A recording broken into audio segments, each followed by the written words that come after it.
Introduction that you gave. I don't know if I deserved it all, but I loved every word of it. To the pastor, First Lady Jenkins, to the associate ministers, friends, guests, and the Brewer Heights congregation, good afternoon.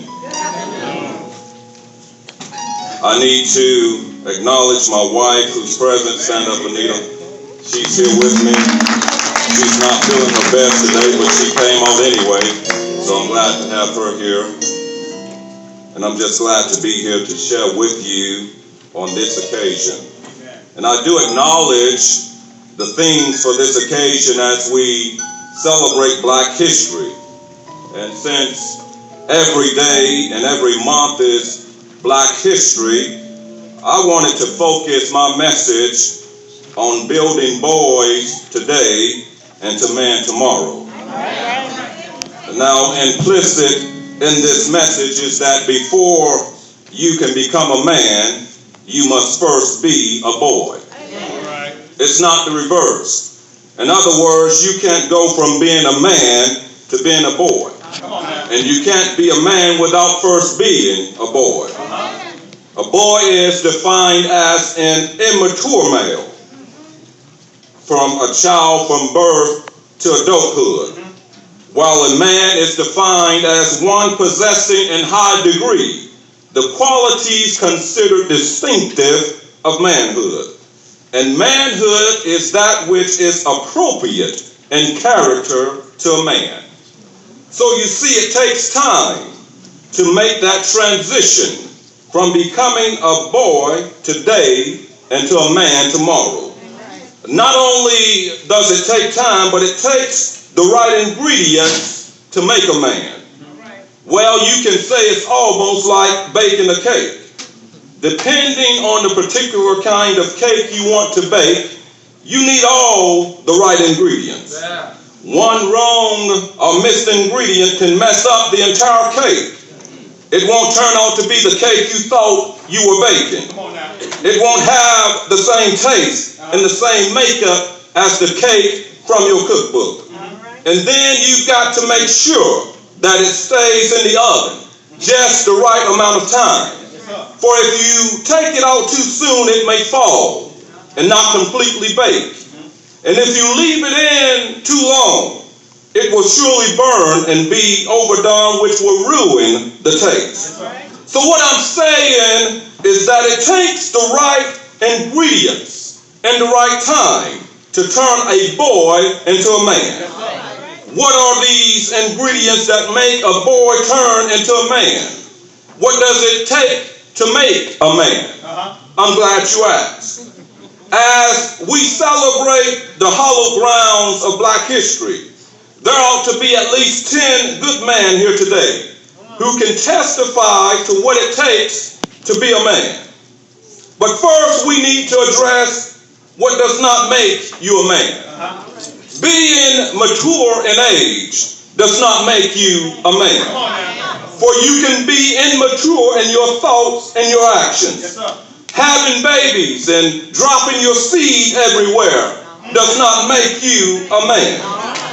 Beating a woman does not make you a man. Smoking dope and slinging drugs does not make you a man. Dropping out of high school because you think it's cool does not make you a man. None of these things turn boys into men.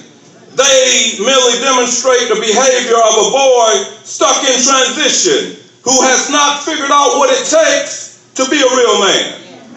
I say real man because society has somehow implied that when you reach a certain age, your manhood is automatic. Come on now. Well, it may be that you have reached manhood, but have you become a man? Have you made the critical transition? Have you put in the work which confers upon you the title of man? Or are you simply lost in the hood looking for the man within? A real man has confidence.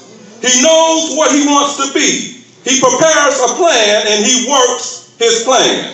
He is sure of himself, and he knows where he is going, for he has faith in his God-given potential. Because of confidence in himself, a real man does not change in order to fit in, but he allows himself to stand out. He knows who he is, and he is sure of whose he is. The one thing that is missing in our young boys is confidence. Many of them mistake boldness or cockiness for confidence. They believe that in order to build themselves up, they must tear others down. They have an arrogant and self-centered demeanor about them, which focuses only on them and no one else. They must understand that confidence comes from within, through being self-assured and self-aware of your abilities. And when you have this assurance and awareness, you won't need to disparage or disrespect others. When our young boys who are on their way to becoming men become confident in themselves, we won't have to worry about gun violence and homicides, robberies, and the other senseless crimes plaguing our communities. When they become confident in themselves, they won't have to come before me or some other judge with the excuse of being with the wrong crowd, but instead they will find the right crowd. Confident boys today become confident men and leaders tomorrow. A real man is a man of his word. His word is his bond because he has integrity.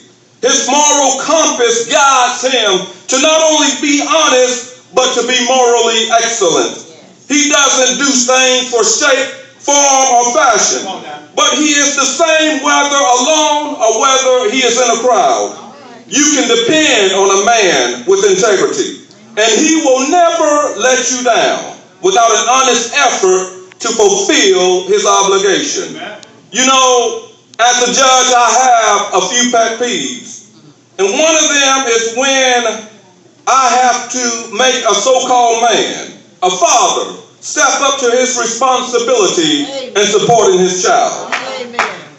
It baffles my mind. How can one bring a child into this world, claim to be a man, brag about how many children he has, but yet fails to provide for that child?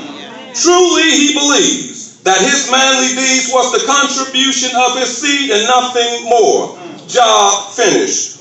He fails to realize that the seed he sowed needed nurturing from infancy to adulthood. He fails to understand that he has an obligation to help raise the child that he helped to produce. And it really shouldn't take a judge to make him do it. The reason these so-called deadbeat fathers must be ordered or forced to fulfill their obligation by a judge is because they lack the integrity that makes them a man.